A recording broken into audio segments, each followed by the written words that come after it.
Chuck, I've asked a number of folks out there over the course of the last several weeks and months at this point if they've thought that inflation has peaked or is in the process of peaking.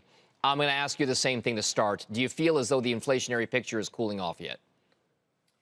Yes, we have peaked, but that's not the issue. The issue is how much will inflation come down? How close can they get to inflation to the 2% target? I think that's a pretty distant target, and it's not going to be so quick to get it down there. Now, if that's the case, there is at least a mentality right now on Wall Street that you are looking towards that so-called pivot, right? That the end of this rate hiking cycle, and then when the Fed could become a little bit more accommodative yet again at some point down the line. How much of a lag effect do you think there's going to be, or how much of an anticipation buffer will there be between when people feel as though the pivot, so to speak, could happen and when they're willing to go in there and buy stocks and put an uptrend in place yet again? Well, those are two very different things. Start off with the Fed policy. Certainly, the Fed is going to start to slow down the rate of rate increases. 75 basis points at a clip will get you very far, very quickly.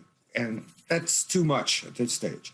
So they're likely to go to 50 basis points at a clip and then maybe even 25 before they pause. The Fed does need to wait to see how the economy responds to all of the rate increases they've already implemented. So they need time to pass. They need the data to come in, and it'll take time for that to occur. So I do fully expect them to slow down, 50 basis points at the next meeting, probably another 50 after that, and then they could potentially pause. And then they'll wait to see how the data performs, and both the employment data as well as the inflation data. But it'll be a while before inflation comes down sufficiently. So I don't think we're going to see a rate decline in 2023 unless the economy really slips into recession. Then they could respond to that. All right. So if that's the case, there has to be at some point an opportunity that presents itself, right? Is there an opportunity right now? And if so, where is it? Is it in some of those interest rate sensitive sectors? Is it in technology, the beaten up sectors out there like tech?